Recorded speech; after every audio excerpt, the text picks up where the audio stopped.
Bonjour, bienvenue chez YoYo pour des conseils pro et perso. Aujourd'hui, nous allons aborder un sujet. Comment développer son charisme? Le charisme fascine, intrigue et attire. Mais qu'est-ce qui le définit réellement? Est-ce un don inné ou une qualité que l'on peut cultiver?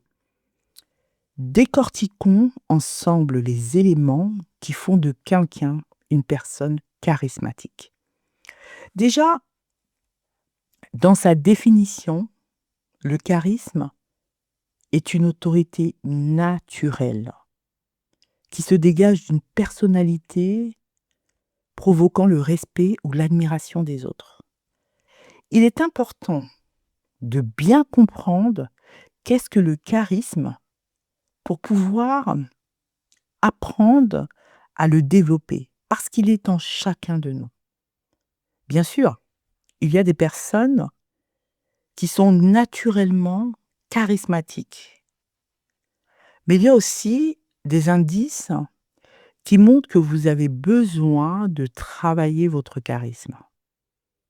Le charisme est une compétence et c'est important de pouvoir identifier les points que vous avez besoin de travailler. Moi, dans ce podcast, je vais vous apporter quelques exemples qui montrent que vous avez besoin de travailler sur votre charisme. Des exemples qui font partie de notre quotidien, j'ai envie de dire professionnel. Par exemple, en réunion, il y a 2 personnes qui présentent exactement la même idée. La première parle vite, elle évite le regard, elle s'excuse presque d'exister. Et la seconde parle calmement, elle assume les silences, elle raconte une histoire, elle nous embarque. Et vous savez, le charisme ne change pas le contenu, il change la perception. L'une ne va pas se sentir écoutée, et pourtant, elles ont dit la même chose. Je vais vous donner un autre exemple pour vous arriver vraiment à situer là où je veux en venir. Il y a le syndrome de la personne compétente mais invisible. Je vous raconte une anecdote. Quelqu'un est très bon dans son travail. Pourtant, il n'est jamais choisi pour les projets importants. D'autres, moins compétents, avancent plus vite. Je dirais que le charisme est souvent le pont entre la compétence et la reconnaissance. Et finalement, tout ça pour vous dire que le talent te rend capable, mais le charisme te rend visible. Il y a un autre exemple. Il y a des personnes qui vont se voir proposer un job en dessous de leur niveau d'expérience ou de formation. Moi, j'en parle parce que c'est des choses que j'ai rencontrées. Imagine quelqu'un avec 10 ans d'expérience ou plus, avec des diplômes solides, des résultats concrets dans ses expériences antérieures. Lors de l'entretien, tout se passe bien avec le recruteur. Le recruteur, il est intéressé, mais à la fin, le recruteur propose un poste junior, un salaire inférieur à ce que la personne gagnait auparavant. Alors la personne, elle hésite, elle sourit et elle dit finalement oui, je comprends, c'est déjà une belle opportunité. En fait, la personne, elle n'ose pas poser le cadre. Elle n'ose pas dire voilà ma valeur. Voilà ce que je peux apporter. Voilà ce que j'attends. Et vous savez, cette personne a du charisme potentiel, mais elle est neutralisée par le manque d'assertivité. En fait, elle ne manque pas de compétences. Elle manque de présence intérieure. Son discours dit « Je m'adapte à ce que vous me donnez. au lieu de voilà ce que je vaux. Quand tu n'incarnes pas ta valeur, les autres la négocient à ta place. Ce n'est pas zéro charisme, c'est un charisme affaibli par la peur du rejet ou de perdre l'opportunité. Et en fait, cela peut être un calcul personnel. Parfois, on a simplement envie de gagner en compétences, donc on accepte l'opportunité avec un salaire inférieur à notre parcours parce qu'on veut engranger de nouvelles compétences. Et donc, on va accepter l'opportunité qui se présente sans négocier réellement ce que l'on vaut. Vous voyez un petit peu? Et c'est pour ça que je parle parfois d'un charisme affaibli. Il y a aussi des personnes, parfois aussi, quand vous leur parlez, ils ne vous regardent pas dans les yeux. Alors, bien sûr, des fois, ne pas regarder quelqu'un dans les yeux en lui parlant, ça peut être culturel.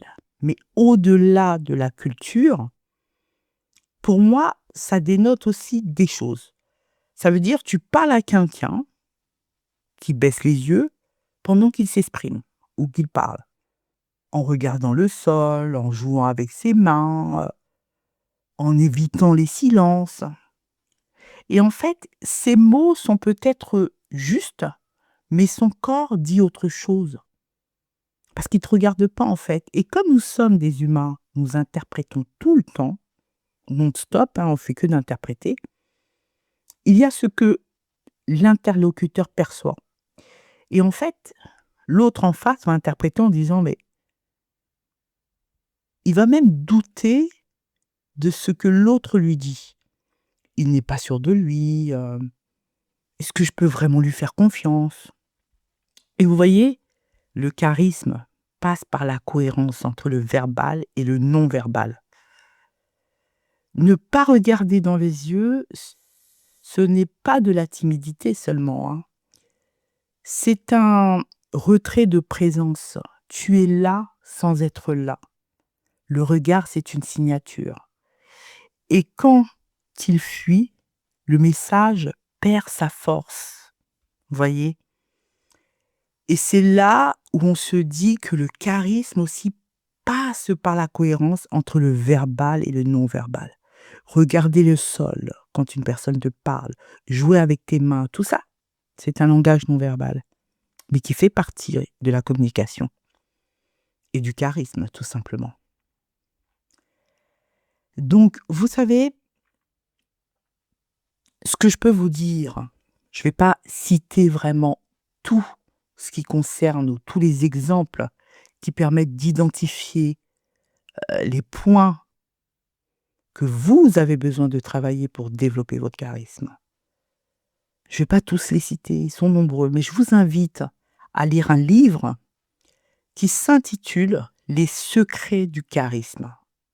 C'est un livre de Poche Larousse, dont l'auteur est un ancien journaliste, coach, consultant, Andrew Leigh. Leigh, c'est Leigh. Ce livre, en fait, va vous expliquer tous les points qui montrent que vous avez besoin de travailler votre charisme. Il y a des exercices à faire en plus. Et aujourd'hui, dans ce podcast, moi, je vais vous donner les points qui vont vous permettre de développer votre charisme.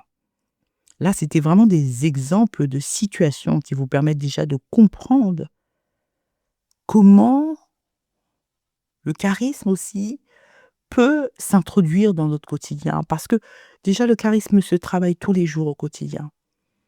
Il va vous demander une certaine discipline de vie. Parce que développer son charisme, c'est surtout bien se connaître, ses forces et ses faiblesses, pour mieux travailler son charisme à son niveau. Personne n'est mieux que l'autre. La différence, c'est que l'autre prendra plus de temps pour lui, pour développer ses compétences, ses connaissances, soigner sa présentation, son élocution, son charisme, ses objectifs. Il va se donner une ligne de conduite. Et chacun a le pouvoir de décider à être ce qu'il veut. Il suffit de se donner une ligne de conduite, une discipline. Je vous invite à écouter le podcast, La discipline que j'ai fait très précédemment. Je pense que ça pourra déjà aussi vous apporter des éléments complémentaires. Et là, si on arrive déjà à mettre tout ça en place, bah, le charisme se manifestera automatiquement. Alors, analysons les piliers du charisme qui permettent de le développer. Parce que le charisme repose sur plusieurs dimensions, je dirais, interconnectées. Chacune joue un rôle essentiel dans l'impression que nous laissons. Il y a plusieurs dimensions. Il y a la confiance en soi. C'est l'un des piliers du charisme. La confiance en soi, c'est une assurance naturelle qui inspire et rassure. Elle se traduit par une posture droite, un ton de voix posé et une manière de s'exprimer qui dégage sérénité et conviction. Le deuxième pilier du charisme, l'authenticité. Tout le monde n'est authentique, mais au fil du temps, les masques sociaux peuvent altérer cette qualité. Être authentique, c'est se reconnecter à soi-même, aligner ses paroles et ses actions, et être sincère dans ses interactions. C'est ça l'authenticité. Le troisième pilier du charisme, qui permet de le développer aussi, c'est la présence, être réellement là dans l'instant. Cela signifie écouter activement, capter les regards et interagir sans distraction. Ça crée en fait une connexion sincère avec les autres. Ensuite, nous avons l'élégance. Eh oui, l'élégance fait partie de l'un des piliers du charisme. Une image soignée projette une première impression favorable. L'élégance ne se limite pas à l'habillement. Elle inclut aussi l'attitude et la manière de se tenir et de se mouvoir. C'est ça aussi le charisme. Nous avons la compétence qui est l'un des piliers du charisme aussi. Parce que la compétence, elle renforce l'autorité naturelle et donne de la crédibilité. Lorsque quelqu'un maîtrise son sujet, il gagne le respect et l'admiration. Imaginez-vous une personne qui arrive, confiance en elle, authenticité, présence, elle est là, vous voyez? Et en plus, élégance et compétence, elle a déjà des piliers du charisme importants qui vont déjà être visibles et remarqués par les autres. Mais déjà, elle-même, elle va se sentir charismatique. C'est une autorité naturelle qui va s'inscrire avec tous ces piliers du charisme. Et nous avons aussi la spontanéité. C'est être capable, en fait, de s'adapter, de répondre avec naturel et sans artifice. Ça renforce vraiment l'impression d'authenticité, la spontanéité. Les personnes qui sont spontanées, elles savent s'adapter directement. Et puis il y a le sourire, parce que le sourire, il est universellement apprécié. Il met les gens à l'aise et il favorise une atmosphère positive. Et tout à l'heure, j'ai parlé de présence, mais je rajouterai dans l'un des piliers du charisme le langage du corps. L'allure, la démarche et les gestes envoient des signaux puissants. Une posture ouverte et des mouvements maîtrisés renforcent l'impact d'un message. Et ça, c'est important. Et pour terminer, mais même pas, parce que ça, c'est le plus important, et puis après, il y aura encore d'autres points que je vous réserve. L'éloquence, bien articuler ses idées, parler avec clarté et conviction, facilite la transmission d'un message et suscite l'adhésion. C'est pour ça on va voir qu'il y a beaucoup de personnes qui sont beaucoup plus convaincantes que d'autres. La manière d'articuler, la manière de transmettre un message, vous voyez? Ça suscite plus facilement l'adhésion des gens, vous voyez? Et pourtant, 2 personnes peuvent passer le même message.